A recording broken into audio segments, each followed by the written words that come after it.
जाता है, क्योंकि बाकी संसार के प्रपंच के अंदर तो पूरा दिन निकल जाता है। संसार की बातें करने में, संसार की पंचायतियां करने में तो पूरा दिन नहीं, पूरा महीना, पूरा साल और पूरा जीवन व्यतीत हो जाता है। तो आज दोनों महापुरुषों का जन्म जयंती समारोह, वैसे तो भारतवर्ष के अंदर ज्यादातर 17 अगस्त को ये दिन मनाते, लेकिन आजकल आप जानते हैं कि सबकी व्यस्तता बढ़ी है और वर्किंग डे के अंदर मनाए तो थोड़ा लोगों को लाभ क्या मिलता है, कम मिलता है। इसलिए ज्यादातर जयंतियां आती हैं, पुण्यतिथियां आती हैं तो कब मनाई जाती है? रविवार। रविवार को टाइम मिलता है, इसलिए भगवान के मंदिर में भी कब जाते हैं? रविवार को। स्थानक में भी भीड़ ज्यादा होती है रविवार को। और कभी प्रसंग आएगा घूमने में, आपको रविवार का भजन भी जोरदार सुना है कि भगवान के मंदिर में भी जाते हैं तो रविवार को पूजा अर्चना का करने का समय, भगवान की स्तुति करने का समय रविवार को ही मिलता है। और एक भक्त ने तो यहाँ तक कह दिया, भगवान यदि मेरी भक्ति पर प्रसन्न हो जाओ, खुश हो जाओ, मुझे दर्शन देने के लिए आओ तो कब आना? क्योंकि वर्किंग डे में मिलने वाला। तो आज रविवार के दिन दो महापुरुषों की जन्म जयंती का समारोह मनाया जा रहा है। और इसके साथ में बड़े परम हर्ष की बात है कि खूब तपस्याएं चल रही हैं। कई भाई बहनों के साथ की तपस्या है, 8 की तपस्या है, और आज ज्ञानेश्वरी श्री संत जी यहाँ पर पधारा है तपस्या का उपहार लेकर। और एक तपस्या का उपहार पहले से ऑलरेडी चौरड़िया परिवार से आ चुका है। तो सोने में सुगंध जैसी बात आज कोठारी परिवार आया है तो तपस्वियों की भी अनुमोदना करनी है। तो सबसे प्रथम हम बात करेंगे कि यह भारत की भूमि है और इस भारत की भूमि के ऊपर बड़े बड़े संत हुए। यह संतों की जन्मभूमि है, ऋषियों की जन्मभूमि है। और इस धरती के ऊपर श्री कृष्ण जैसे योगेश्वर ने जन्म लिया, श्री राम जैसे मर्यादा पुरुषोत्तम ने जन्म लिया, और भगवान महावीर जैसे आत्मचिंतन करने वाली आत्मा का जन्म, तीर्थंकरों का जन्म, गणधरों का जन्म, और बड़े बड़े शूरवीरों का, राणा प्रताप जैसे और शिवाजी जैसे शूरवीरों का जन्म भी कौन सी धरती पर हुआ? भारत की भूमि। यह बड़ी पवित्र भूमि है। और हमको हमारे जैन धर्म के अंदर एक विशेषता बताई गई कि हमारा जैन धर्म किसी व्यक्ति को नहीं पूजता है, उसके गुण को पूजा जाता है। इसका सबसे बड़ा उदाहरण है हमारा नमस्कार महामंत्र। इसका 5वां पद कहता है, नमो लोए सब साधुनाम। मैं सभी संतों को नमस्कार करता हूँ। वहां पर यह शब्द नहीं आया कि मैं जैन संत को नमस्कार करता हूँ, यह बात नहीं आई। नमो लोए सब साधुनाम, सभी संतों को। लेकिन कौन से संतों को? जिनके अंदर 27 गुण हैं, भगवान के बताए हुए मार्ग पर चलते हैं, जो निर्वृत्त मुनि है। ऐसे सभी, चाहे वो किसी भी धर्म के हो, किसी भी पंथ के हो, किसी भी जाति के हो, किसी भी कुल में हो, क्योंकि संत की ना जाति होती है, ना कुल होता है, ना पंथ होता है, संत केवल संत होता है। तो एक कवि ने क्या कहा, ना पत्थर को पूजता हूँ, ना मूर्त को पूजता हूँ, ना पत्थर को पूजता हूँ, ना मूर्त को पूजता हूँ, जर्रे जर्रे में तेरा जलवा है, बस तेरे गुणों को पूजता हूँ, तेरे गुणों को पूजता हूँ। आज हम आचार्यों को याद करते हैं, हमारे गुरुओं को याद करते हैं, इसलिए हम उनको नहीं बल्कि उनके गुणों को याद करते हैं। संत वो होता है जो केवल स्वार्थ के लिए नहीं जीता है, बल्कि परार्थ के लिए जीता है, जो केवल स्व के लिए नहीं जीता है, बल्कि पर के लिए जीता है, संघ और समाज के लिए जीता है। वो केवल दुनिया को देने के लिए ही आता है। जैसे कहते हैं एक नदी होती है और वृक्ष होते हैं और एक होते हैं संत। इनका स्वभाव क्या है? ये दुनिया से कुछ लेते नहीं है, बल्कि उनको जीवन भर तक कुछ ना कुछ देते रहते हैं। और संतों का संघ के ऊपर, समाज के ऊपर बड़ा उपकार है। और हमको यदि हमारे संघ में, समाज में, इस धरती पर यदि यदि संत ना होते तो आज की जो तस्वीर हमें दिखाई दे रही है, ये दया की तस्वीर, ये करुणा की तस्वीर, ये मन के अंदर दया के, करुणा के, अहिंसा के भाव पैदा करने वाले होते हैं केवल संत, सुसंस्कार देने वाले होते हैं केवल संत। यदि संत धरती पर ना होते तो धरती की तस्वीर क्या होती? एक कवि ने 4 लाइनों के अंदर, 4 पंक्तियों के अंदर बड़ी अच्छी बात की। क्या कहा कि अगर ये सत्य संयम का हृदय में बीज ना बोते, आपके हमारे सबके हृदय में सत्य का, अहिंसा का और दया का बीजारोपण करने वाले कौन है? संत। थोड़ा साथ साथ में बोलते चलिए, इधर उधर मत देखिए, आते रहेंगे और बैठते रहेंगे। अपना समय निकाल करके आप आए हैं तो कुछ ना कुछ कानों के अंदर जाए, हमारे शरीर को, हमारी आत्मा को स्पर्श करे। आंखों के अंदर बंधन आया, तीर्थंकर गोत्र बंध के जो 20 बोल बताए, तीर्थंकर गोत्र के कितने बोल बताए? 20 बोल। उसके अंदर एक बोल आता है कि जीव आत्मा ज्ञानियों, महापुरुषों, संतों के गुणगान करते करते जीव कर्मों की ओर दबाए, उत्कृष्ट रसायन आए तो जीव तीर्थंकर गोत्र का बंध कर देता है। तो श्रद्धा के साथ में मन, वचन और काया के योगों को इधर उधर ना भटका करके, मन, वचन, काया के योगों को स्थिर करके बिल्कुल सामने देखते हुए, आंखें भी खुली और कान भी खुले। तो सामने देख करके रक्तचित्त होकर के हमें श्रवण करना है। बात चल रही थी, अगर धरती पर संत ना होते तो धरती की तस्वीर क्या होती? अगर ये सत्य संयम का हृदय में बीज ना बोते, कभी का देश मिट जाता जो ये अवशेष ना होते। अगर ये सत्य संयम का हृदय में बीज ना बोते, कभी का देश मिट जाता जो ये अवशेष ना होते। न पावन आत्मा होती, न पावन आत्मा होती, न जीवित मंत्र ये होते, ये सब संसार चल जाता जो जीवित संत ना होते, जो जीवित संत ना होते। हमारी आत्मा की चादर जो मैली है, उस मैली चादर को स्वच्छ करने का काम कौन करते हैं? संत। क्योंकि पुरुषार्थ तो हमें खुद को ही करना है। उस मैली चादर को स्वच्छ करना, निर्मल करने का कार्य तो हमें खुद को ही करना है, लेकिन स्वच्छ करने और निर्मल करने का रास्ता कौन बताते हैं? जो पीछे भाई बैठे हैं उनको कहना है, आप लोग इधर आकर के बैठ जाओ, अच्छी बात है, जगह पड़ी है। थोड़ा 2-4 भाई तो समय में है, आप इधर आके बैठ जाए तो अच्छी लगे बात करेंगे।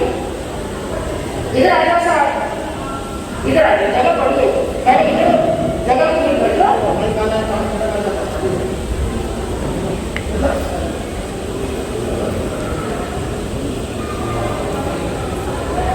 और इधर आ जाओ, खूब सारी जगह पड़ी है, 5 साल भाई और बैठ सकते हैं। आप बरनोटा से आप इधर आइए।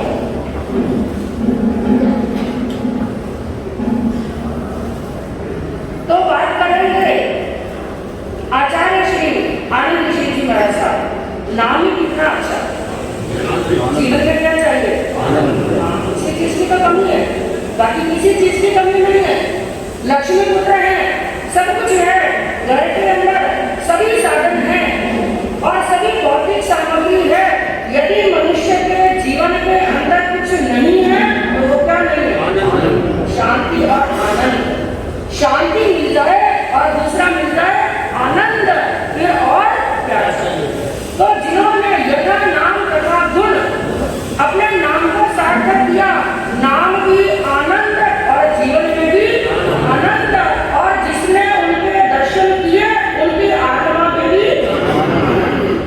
तो ऐसे पूज्य श्री आनंद ऋषि जी महाराज, शमन संघ का गठन हुआ विक्रम संवत 2009 सन 1952, जिसके प्रथम आचार्य बने पूज्य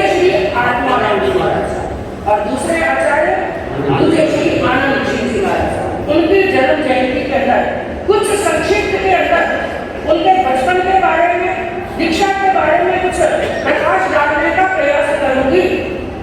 तो आपका जन्म हुआ विक्रम संवत 1957 में श्रावण शुक्ला एकम को हुआ, महाराष्ट्र के अहमदनगर चिंचोली गांव।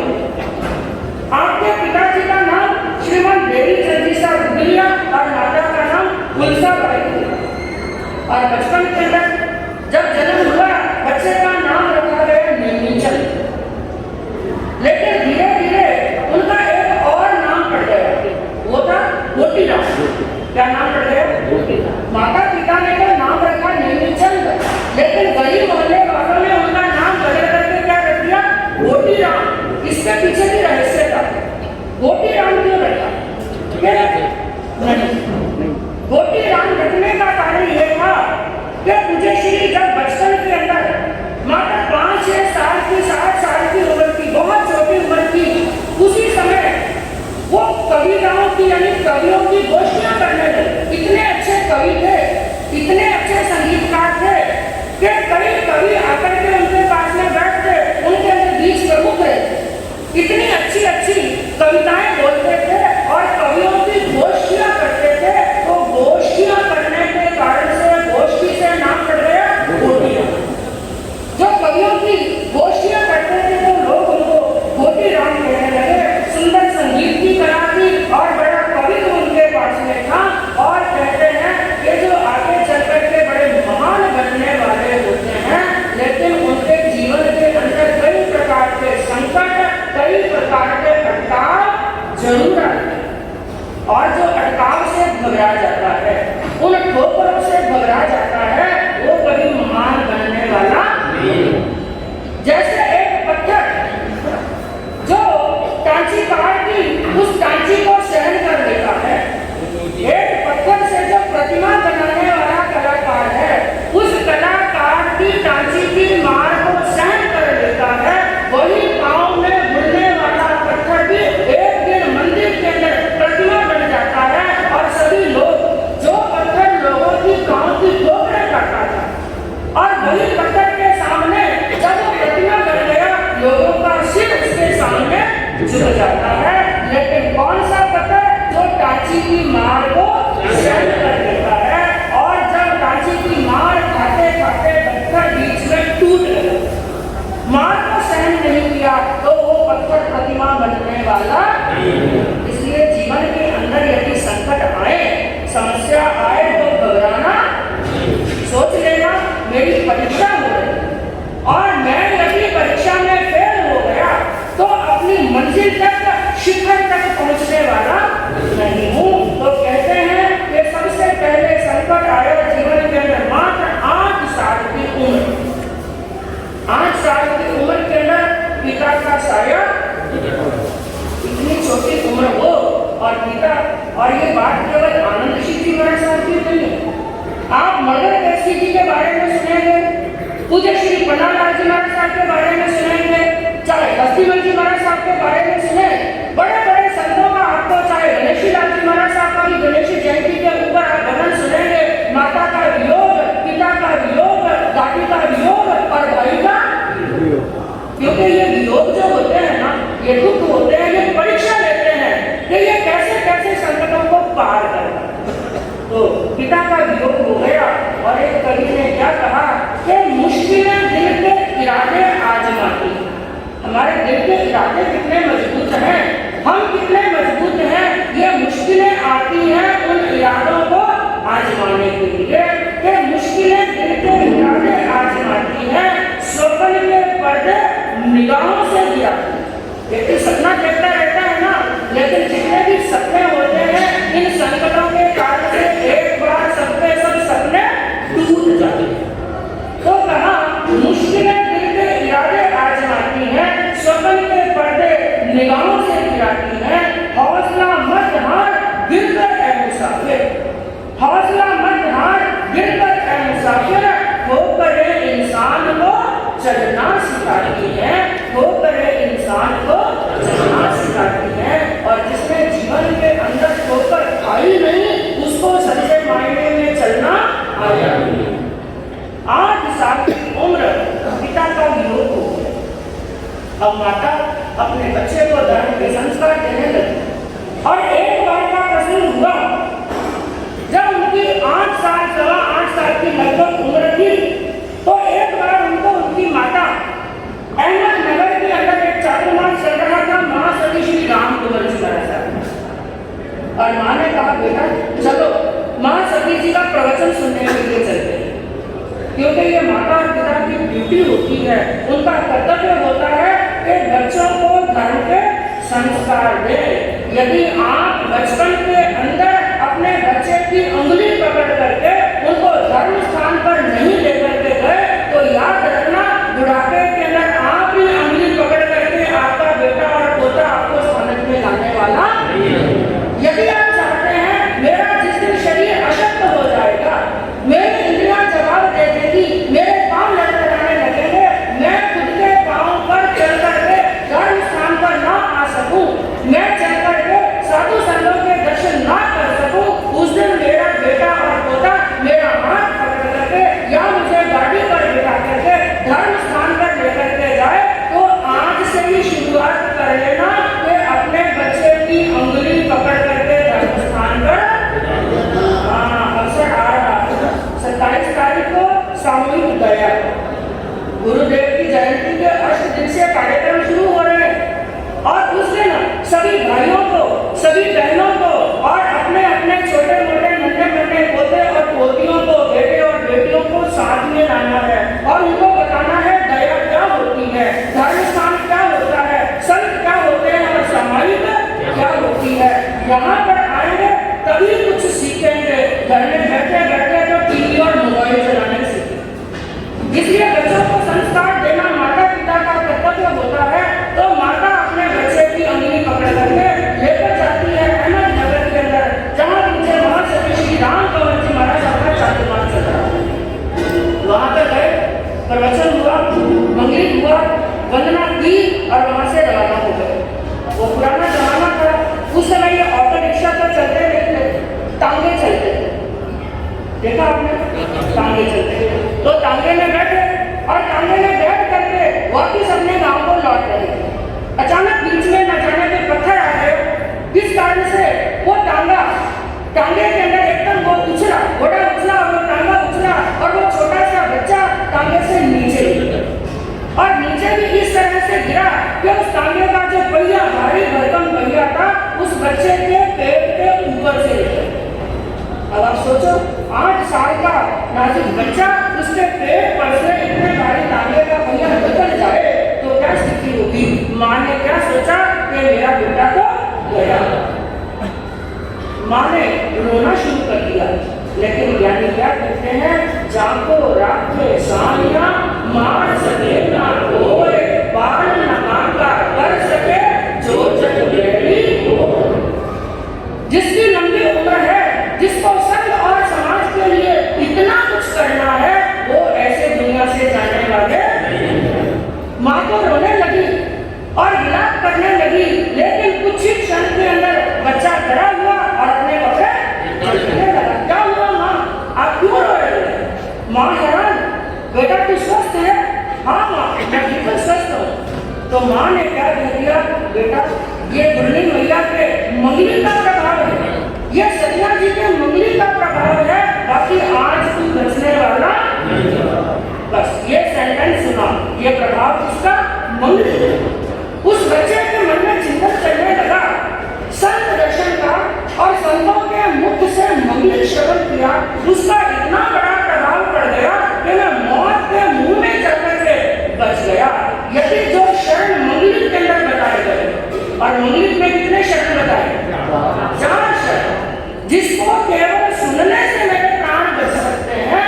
यदि उन 4 के शरण में मैं चला जाऊं तो मेरी आत्मा का उद्धार, और वो आत्माएं ऐसी होती हैं बंधुओं, वो केवल कहती नहीं है सॉरी। और आप लोगों को तो कई बार वैराग आया और कई बार कितनी बार, मुझे लगता है यहाँ पर जितने भाई बहन बैठे होंगे 2, 4 बार, 8, 10 बार तो वैराग पक्का है। हाँ, मसानिया वैराग आता है, मखानिया वैराग आता है, खिचड़िया वैराग आता है और खटपटिया वैराग भी आता है। लेकिन जिस रफ्तार से आता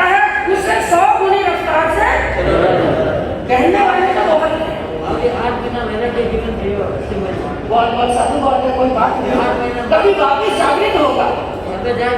हाँ, वो वैराग उपशम में है। अष्टमंजी का वैराग किसमें है? उपशम में है। उपशम का मतलब समझे? अग्नि होती है ना, अग्नि के ऊपर खीरों के ऊपर राख डाल देते हैं तो क्या लगता है? अग्नि बुझ गई, बुझी नहीं है। राख को हटाएंगे तो वापिस, हाँ, आपका वैराग उपशम में है। किसी संतों का वापिस जगत लेकर सुनेंगे तो वापिस उपशम में हुआ वापिस उदय में आ जाएगा। क्योंकि जब तक सांस तब तक आपकी यदि दीक्षा होगी ना, हम जरूर आएंगे। तो बात चल रही कि लोग कहने वाले बहुत बोलते हैं लेकिन करने वाले कम होते हैं। छोटा सा किस्सा याद आ गया बीच में मुझे। एक बार एक गांव के अंदर संत पधारे, धर्म सभा चल रही थी और धर्म सभा के अंदर जैसे हम लोग भी आपको बीच बीच में कहते हैं शाबाश जी हुंकारा, क्योंकि जब कोई कहानी कहता है तो हुंकारा देने वाला चाहिए।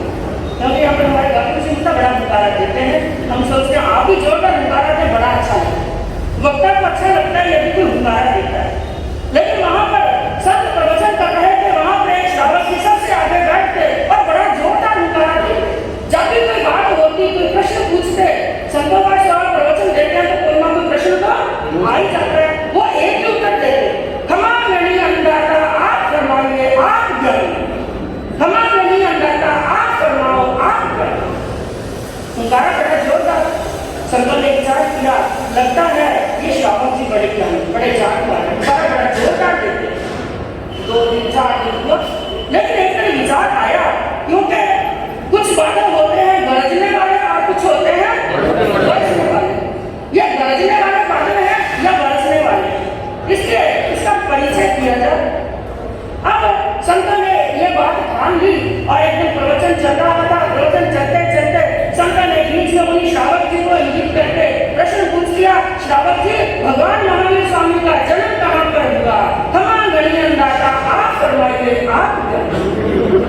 श्रावक जी भगवान महावीर के पिता का नाम क्या था? हमारा गणियन दाता आप फरमाइए आप क्या नहीं है? श्रावक जी आपके पिताजी का नाम हमारा गणियन दाता आप फरमाइए आप क्या नहीं है? श्रावक जी पिताजी आपके हमारा गणियन दाता आप फरमाइए आप क्या। ऐसे बोलने वाले बहुत होते हैं, लेकिन बोलने वालों का कुछ होने वाला नहीं। वो केवल बोलते नहीं थे, करते थे। ठान लिया इन 4 शरण के अंदर अपने जीवन को समर्पित कर देना है और निकल पड़े अपने गुरु की खोज के अंदर। और ज्ञानियों ने क्या कहा, जहाँ चाह होती है वहां पर राह मिल जाती है। और गुरु की खोज के अंदर निकले। मात्र 13 वर्ष की उम्र, जो खाने की, खेलने की, मस्ती करने की, कूदने की उम्र होती है और रंग देखने की उम्र होती है, इस बचपन की उम्र के अंदर, अल्प आयु के अंदर मात्र 13 साल की उम्र थी और पूज्य श्री रतन ऋषि जी महाराज साहब के शिष्य बन गए, दीक्षा अंगीकार करेंगे। दीक्षा ली, दीक्षा का पहला चातुर्मास मनवाड़ के 13 साल की उम्र है। मनवाड़ के अंदर चातुर्मास चल रहा था। एक बार का प्रसंग हुआ कि पूज्य श्री आनंद ऋषि जी महाराज साहब अकेले ही 5वीं समिति के लिए निकले, जंगल के अंदर गए, अकेले ही चले गए गुरु की आज्ञा लेकर के। और उस समय के अंदर कई लोग जैन संतों के द्वेषी भी होते हैं, आज भी कई हैं, क्योंकि जगह जगह पर आप सुनते हैं कि एक्सीडेंट हो जाते हैं, कई तो किसी कारण विशेष से होते हैं और कई लोग जानबूझ करके जैन संतों को गाड़ी के नीचे कुचल देते हैं। ये हर समय, आज ही नहीं, भगवान महावीर के समय से लेकर के ये चलता है। वहां पर एक ब्राह्मण था जो जैन संतों से बड़ा द्वेष करता था और वो भी उधर गया हुआ था, वो जंगल से आ रहा था और ये बालक रूप के अंदर मुझे आनंद ऋषि जी महाराज साहब जा रहे थे। उसने मौका देखा, ये बालक मेरा क्या बिगाड़ सकता है, और उसने क्या किया, उनका ये ओगा लेकर के आचार्य श्री का ओगा उनसे खोस लिया और ओगा लेकर के पीठ पर इतना ओगा मारा, इतनी पिटाई की कि पूरी पीठ सूज गई, नीले निशान पड़ गए और जो चद्दर ओढ़ी हुई थी वो चद्दर भी फट गई। वापिस आए, लेकिन आकर के गुरु को एक बात नहीं की, उफ तक नहीं किया। इतनी पीड़ा हो रही है, पूरी पीठ नीली पड़ सकती है, लेकिन गुरु को एक शब्द नहीं कहा। शाम का गोष्ठी करने का समय हुआ,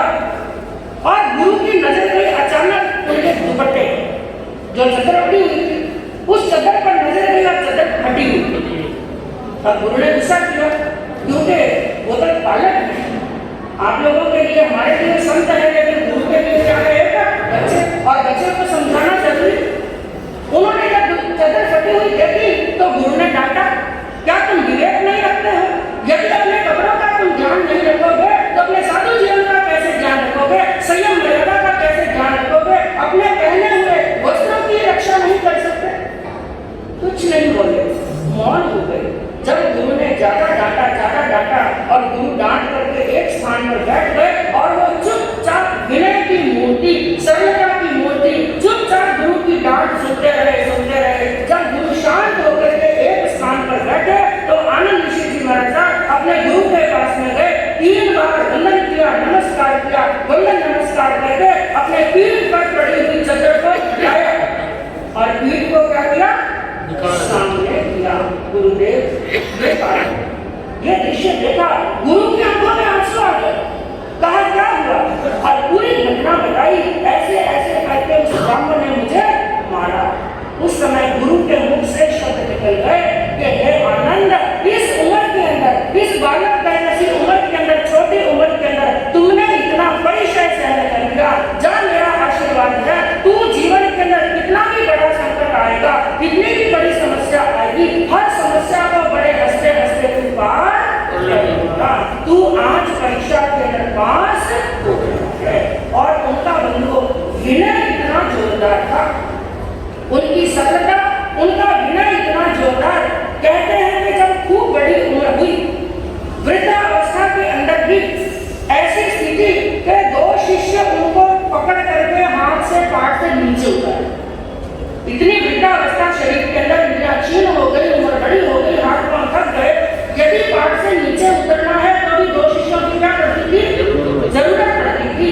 ऐसी उम्र के अंदर भी उनको अध्ययन करने का, ज्ञान सीखने की इतनी रुचि कि उन दिनों के अंदर भी एक मौलवी जी उनको उर्दू सिखाने के लिए वहां पर आते, क्योंकि आचार्य श्री को 9 भाषाओं का ज्ञान है। तो एक मौलवी जी उर्दू पढ़ाने के लिए, उर्दू सिखाने के लिए वहां पर आते थे। लेकिन आचार्य श्री का विनय देखिए, अपने शिष्यों को कहते कि हे शिष्य, मुझे पाठ से क्या उतारो? नीचे उतर के और नीचे आसन बिछा करके मौलवी जी के सामने बैठे। मैं कहूँ तो आचार्य थे, ऊपर बैठे बैठे भी ज्ञान सीख सकते थे। लेकिन प्रभु ने क्या फरमाया?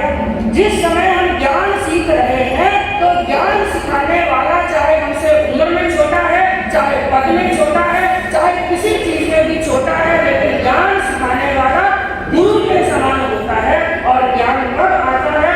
जब हम उनके सामने विनय, उनके जीवन की सरलता को देख नहीं, यदि उनको हम गिनाने के लिए बैठे तो अनेक गुणों के धारणहार थे और उनके पास में स्पर्श लगती थी, वचन लगती थी। और कई किस्से ऐसे घटे। एक बार कहते हैं एक श्रावक जी, उनकी साधना का चमत्कार, क्योंकि आजकल में चमत्कार का जमाना है और साधु संत क्या बताते हैं?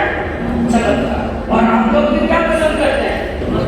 जोर से बोलिए, चमत्कार चाहिए। आप लोगों को भी पता चले फलाने फलाने महाराज साहब आए हैं, जोरदार जाप कराते हैं, जोरदार अनुष्ठान कराते हैं और जोरदार चमत्कार हो जाता है। वहां पर आपको मैसेज डालने की आवश्यकता नहीं है, संघ के अध्यक्ष मंत्रियों को फोन करके बुलाने की आवश्यकता नहीं है। वहां पर लाइन लगी, चाहे 2 घंटा इंतजार करना पड़े, दौड़ेंगे, क्योंकि कहते हैं कि चमत्कार को क्या होता है? नमस्कार। लेकिन पुराने संतों का जीवन सुनो, उन्होंने कभी चमत्कार किए नहीं, बल्कि चमत्कार आज मैं कहूँ इस सभा के अंदर कितने ही ज्यादा परसेंट, 70% मैं कह सकती हूँ, ऐसे श्रावक श्राविका बैठे होंगे जिनके जीवन की घटना गुरुदेव के साथ में जुड़ी हुई।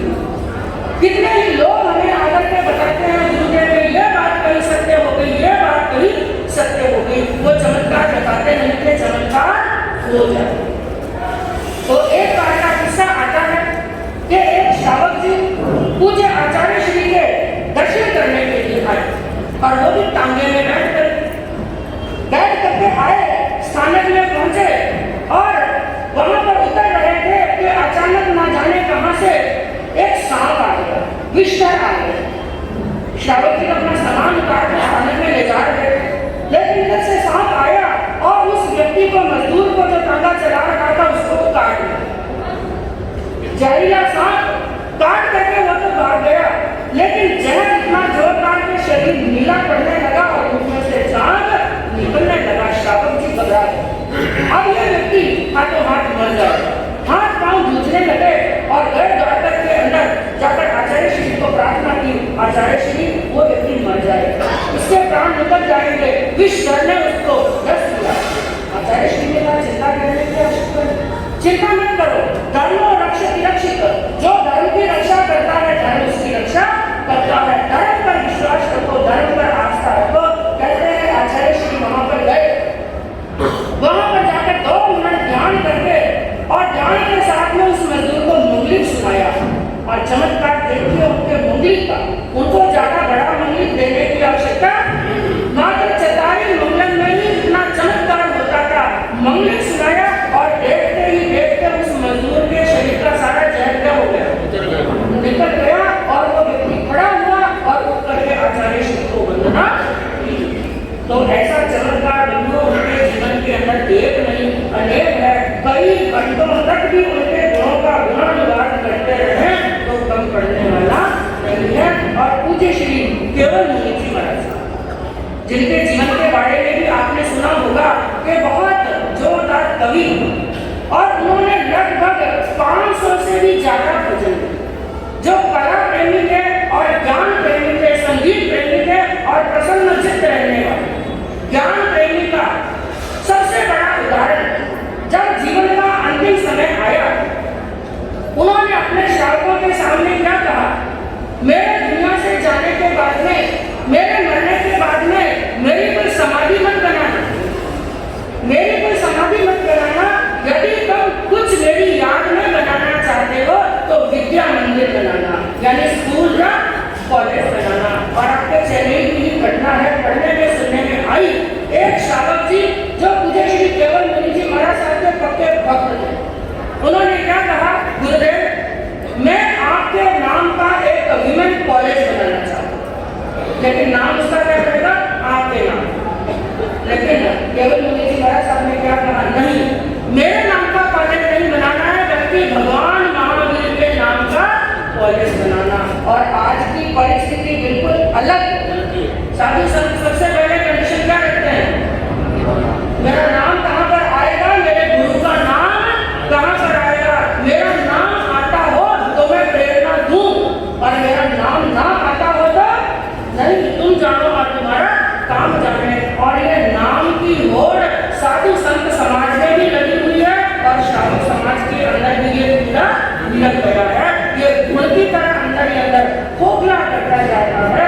और उन्होंने अपने जीवन के अंदर लगभग 500 से भी ज्यादा भजन लिखे और उन्होंने संघ को, समाज को अपने कला, अपने साहित्य का इतना बड़ा उपहार दिया। आज जब उनके भजन गाते हैं, शब्द बिल्कुल सरल है, लेकिन भजनों के अंदर मधुरता भरी हुई है और मिठास भरी हुई है। तो आनंद ऋषि जी महाराज साहब के बारे में बंधुओं और पूछे ज्ञानियों के बारे में एक ही बात कहना चाहेंगे अंतिम के अंदर कि सूरज कहूं तो आग। संतों के बारे में आनंद ऋषि जी महाराज साहब को यदि हम सूर्य की उपमा दे तो भी नहीं दे सकते, क्योंकि सूर्य में क्या है, आग है। कहा सूरज कहूं तो आग है और चंदा कहूं तो दाग। सूरज कहूं तो आग है और चंदा कहूं तो दाग है। गुरु आनंद बस आनंद है, जिनमें ना आग है और ना ही दाग है। उनका जीवन इतना मधुर था, इतना सरल था, तो बंधुओं उनके चरणों के अंदर हम अपने श्रद्धा सुमन अर्पण करते हैं। और आज दूसरा प्रसंग तपस्या। हाँ, तपस्या शब्द जब आता है तो रोंगटे खड़े हो जाते हैं। दुनिया से लड़ना बड़ा आसान है, लेकिन तपस्या के अंदर हमें किससे लड़ना है, अपनी काया से। अरे दूसरों से लड़ना बड़ा आसान है, लेकिन सबसे मुश्किल होता है अपनी काया से लड़ना। कई बार विचार करते हैं, अरे कल संवत्सरी है, कल उपवास करेंगे, कल आठम है, कल तो एकादशना कर लेंगे। रात को बड़े सपने संजो करके सोते हैं, बड़े सपने। क्योंकि वो सपने क्यों आते हैं, पेट भरा हुआ होता है ना, तो विचार आता है, पता ही नहीं कर सकते हैं। लेकिन जब पेट खाली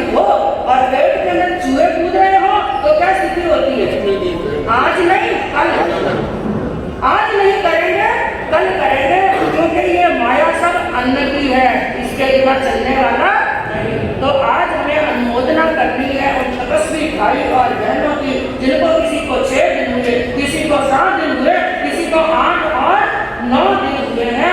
इस भोजन के बिना ये गाड़ी चलने वाली नहीं। क्या कहा कि कभी नहीं कि अन्यों नाचे, अन्यों कूदे, अन्यों करे मटैला। ये नाचना, ये कूदना, ये मौज और मस्ती कब आती है? पेट भरा हुआ होता है, माल मसाला खाया हुआ होता है, तो बड़ी मौज मस्ती सूझती है। ये मौज मस्ती जब तपस्या होती है ना, उस समय ये मौज मस्ती होने वाली कि अन्यों नाचे, अन्यों कूदे, अन्यों करे मटैला। एक टाइम अन्यों नहीं लाते। हाँ, एक टाइम भी यदि भोजन नहीं मिले ना, तो ये खिला हुआ चेहरा भी निमुर जाता है। गुलाब के फूल की तरह खिला हुआ चेहरा भी मुरझा जाता है। उस समय कोई बात सूझने वाली नहीं। उस समय तो रोटी नहीं, भगवान दिखता है। रोटी सब कुछ है। अन्यों नाचे, अन्यों कूदे, अन्यों करे मटैला। एक टाइम अन्यों नहीं लाते तो रात आवे भटका। रात को भी जाकर के रोटी ढूंढ दे डब्बे के अंदर। उस समय कुछ भी सहज होने वाला नहीं है। तो कहने का तात्पर्य क्या है? आज 3 दिन प्रसंग है और सबसे बड़ा प्रसंग आज का दिवस हम मना रहे हैं आएंगे दिवस। और कई भाई बहनों का कहना है और हमारा खुद का भी अनुभव है, कई भाई बहन उपवास कर लेते हैं, लेकिन आइंदन करना क्या होता है? आपको बोलते हुए सुस्ती आती है। हाँ, करने की बात तो है, बोलते हुए भी सुस्ती आती। आइंदन करना कोई सहज बात नहीं है। और पूज्य आचार्य श्री के जीवन की विशेषता वो सप्ताह के अंदर 3 और 4 आइंदन करते। उपवास करना सरल हो सकता है, लेकिन आइंदन करना उससे भी ज्यादा बड़ा कठिन कार्य है। तो आज हमारे यहाँ पर कई भाई बहनों ने लगभग 200 आइंदन यहाँ पर भाई बहनों के हैं, उनकी हम बहुत बहुत अनुमोदना करते हैं और बहुत बहुत साधुवाद देते हैं कि आप अपनी काया से लड़ने का कार्य कर रहे हैं और श्री चरणों के अंदर, आचार्य श्री के चरणों के अंदर आइंदन की एक भेंट देकर के अपनी आत्मा को पवित्र और पावन कर रहे हैं। तो इसी भावना के साथ में कुछ सूचनाएं हैं। पूज्य गुरु